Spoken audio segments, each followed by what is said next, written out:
السلام عليكم ورحمة الله وبركاته. الحمد لله رب العالمين والصلاة والسلام على سيدنا محمد وآله وصحبه أجمعين. قال الله تعالى في القرآن العظيم: أعوذ بالله من الشيطان الرجيم. بسم الله الرحمن الرحيم.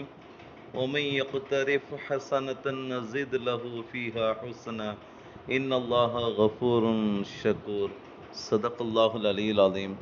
சர்வ புகழும் புகழ்ச்சியும் இவ்வுலகை படைத்து பரிபாலித்து கொண்டிருக்கக்கூடிய எல்லாமல்ல அல்லாஹ்விற்கு, எல்லாமல்ல அல்லாஹ் ரப்புல் ஆலமீன் மனிதன் இவ்வுலகில் வாழ்கின்ற பொழுது ஒரு நன்மைகளை செய்கின்ற பொழுது அதன் மூலமாக பல நன்மைகளை அல்லாஹு தஆலா எவ்வாறு வழங்குகின்றான் என்பதை இந்த திருமறை வசனத்தின் மூலமாக குறிப்பிட்டு காட்டுகின்றான். ஒமை யக்தரிஃபு ஹஸனத்தன், எவர் ஒரு நன்மையை செய்கிறாரோ, நஸீத் லஹு ஃபீஹா ஹுஸ்னா, அவருக்கு நாம் அதில் பின்னும் பல நன்மையை நாம் அதிகமாக்குவோம். இன்னல்லாஹ கஃபூருன் ஷக்கூர், நிச்சயமாக அல்லாஹ் மன்னிப்பவனாகவும் நன்றியை ஏற்றுக்கொள்பவனாகவும் இருக்கிறான் அப்படிங்கிறத மேற்காணக்கூடிய திருமறை வசனத்தின் மூலமாக அல்லாஹு தஆலா குறிப்பிட்டு காட்டுகின்றான். அன்பானவர்களே, பொதுவாகவே வாழ்வில் உலகியல் சார்ந்த விஷயங்களுக்கு நாம் எந்த அளவிற்கு உலகியல் சார்ந்த விஷயங்களுக்கு நாம் ஆர்வம் காட்டுகின்றோமோ, அதே போன்று அமல் செய்வதிலும் நாம் ஆர்வம் காட்ட வேண்டும். அல்லாஹ் நமக்கு வழங்கியிருக்கிறான். அந்த அறிவு ஞானங்களை கொண்டு நன்மைகளை செய்கின்ற விஷயத்தில், மற்ற மறுமை சார்ந்த விஷயத்திலும், இந்த உலகம் சார்ந்த நன்மைகளுடைய விஷயத்திலும் நாம் எந்த அளவுக்கு ஆர்வம் காட்டுகின்றோமோ அந்த அளவிற்கு அல்லாஹு தஆலா அறிவு ஞானங்களையும் அதே போன்று அதன் மூலமாக பல அருள் வளங்களையும் அல்லாஹு தஆலா நமக்கு வழங்குகின்றான் என்பதை நாம் என்ன செய்கிறோம்? குர்ஆன் வசனத்தின் மூலமாகவும் வரலாற்று குறிப்பின் மூலமாகவும் நாம் அறிய முடிகின்றது. அன்பானவர்களே, அப்படிப்பட்ட ஒரு வரலாற்று குறிப்பை நாம் பார்க்கின்ற பொழுது, நபி தோழர்களில் மிகவும் பிரசித்தி பெற்றவர்கள்தான் ஹஸ்ரத் அபூ ஹுரைரா ரலியல்லாஹு தஆலா அவங்க.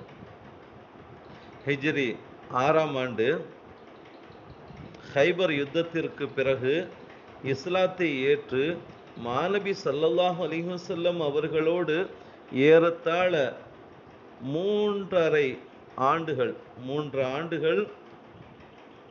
அண்ணலம் பெருமானார் ஸல்லல்லாஹு அலைஹி வஸல்லம் அவர்களுக்கு அருகாமையில் இருந்து இந்த தீனுக்கும் இந்த உம்மத்திற்கும் மகத்தான பங்களிப்பை செய்தவர்கள்தான் ஹஸ்ரத் அபூ ஹுரைரா ரலியல்லாஹு தஆலா அவர்கள்.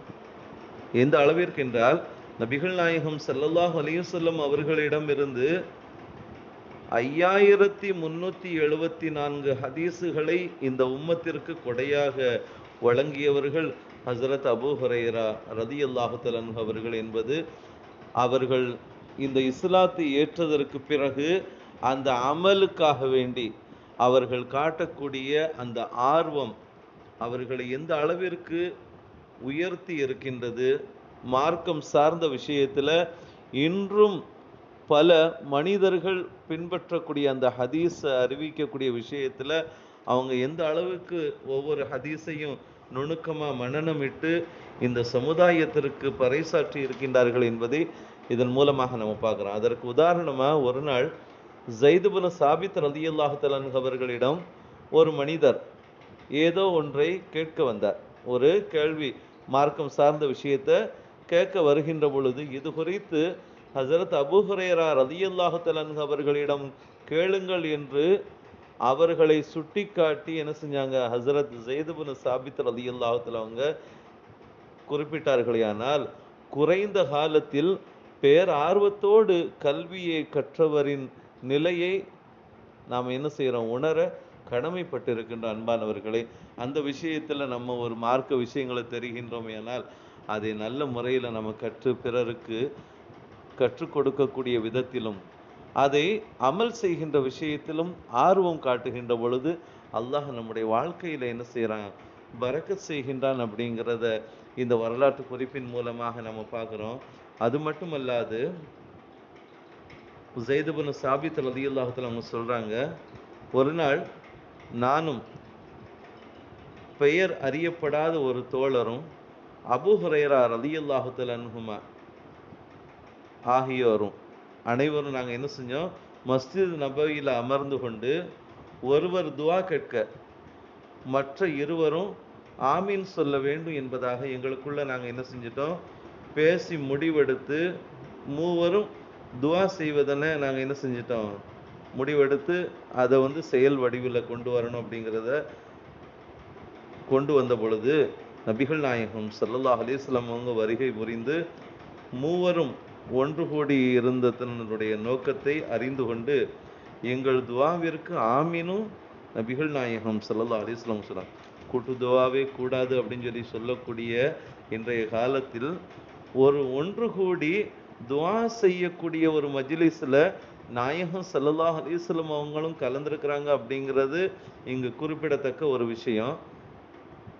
அந்த வகையில் எங்கள் துவாவிற்கு நபிகள் நாயகம் ஸல்லல்லாஹு அலைஹி வஸல்லம் அவங்களும் என்ன செஞ்சாங்க, ஆமீன் சொன்னார்கள். இறுதியாக அபூ ஹுரைரா ரலியல்லாஹு தஆலா அன்ஹு, யா அல்லாஹ், உன்னிடம் நான் மறந்து போகாத கல்வி ஞானத்தை கேட்கின்றேன், மேலும் என் இரு நண்பர்களும் உன்னிடம் எதை கேட்டார்களோ அதையும் உன்னிடம் கேட்கிறேன் என்று துவா கேட்டதற்கு நபிகள் நாயகம் ஸல்லல்லாஹு அலைஹி வஸல்லம் அவங்க என்ன செஞ்சாங்க, ஆமீன் சொன்னார்கள்.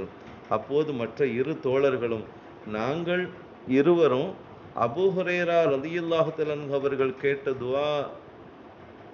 துவாவின் பலனை நாங்களும் கேட்கிறோம், ஆமீன் சொல்லுங்க யா ரசூலல்லாஹ் என்று சொன்ன பொழுது அதற்கு நபிகள் நாயகம் ஸல்லல்லாஹு அலைஹி வஸல்லம் சொன்னாங்க, தௌஸ் குலத்தை சார்ந்த இந்த சிறுவர் இது விஷயத்தில் முந்திவிட்டார் என்று அண்ணலும் பெருமானார் ஸல்லல்லாஹு அலைஹி வஸல்லம் அவங்க கூறினார்களாம். ஆக இதை கொண்டு நமக்கு நோக்கம் என்ன என்பதை நாம் பார்க்கின்ற பொழுது, ஒரு அமலை செய்கின்ற விஷயத்தில், அதை பெறுகின்ற விஷயத்தில் ஒவ்வொருவரும் ஆர்வத்தோடு அதை செய்தால் அல்லாஹ்னுடைய உதவி எல்லா வகையிலும் நமக்கு என்ன செய்யும், கிடைக்கும். நம்ம இந்த உலகத்தில் ஒன்னொன்னையும் சாதிப்பதற்காக வேண்டி பல ஆர்வங்களை நாம் என்ன செய்கிறோம், மேற்கொள்கிறோம். அதே போல் அமல்லையும் நாம் என்ன செய்யணும், ஆர்வம் காட்டணும். ஏன்னா நம்மளை படைச்சு எல்லா விதமான பாக்கியங்களையும் கொடுக்குறான்னா அந்த அல்லாஹ் ஒருவன் தான் நமக்கு கொடுக்குறான். அந்த வகையில் அவனுடைய அமல் விஷயத்தில் நாம் ஆர்வம் காட்டுகின்ற பொழுது நம்முடைய வாழ்வு சார்ந்த அனைத்திலும் நாம் பரக்கத்துகளையும் நன்மைகளையும் அதே போன்று எல்லா விதமான தீங்குகளிலிருந்தும் பாதுகாப்பு பெற்று சிறந்த நல்வாழ்வு வாழ முடியும் அப்படிங்கிறது தான் இந்த வரலாற்றினுடைய ஒரு சாராம்சமாக இருக்கின்றது. அத்தகைய அமல்களில் ஆர்வம் காட்டக்கூடிய, அனைத்திலும் அருள் வளம் பெறக்கூடிய ஒரு சிறந்த நல்லடியார்களாக நம்மையும் நம் குடும்பத்தார்களையும் ஆக்கி அருள்வானாக. ஆமீன். வாஹிர் தாவானா அனில் அல்ஹம்துலில்லாஹி ரப்பில் ஆலமீன். அஸ்ஸலாமு அலைக்கும் வரஹ்மத்துல்லாஹி பரகாத்துஹு.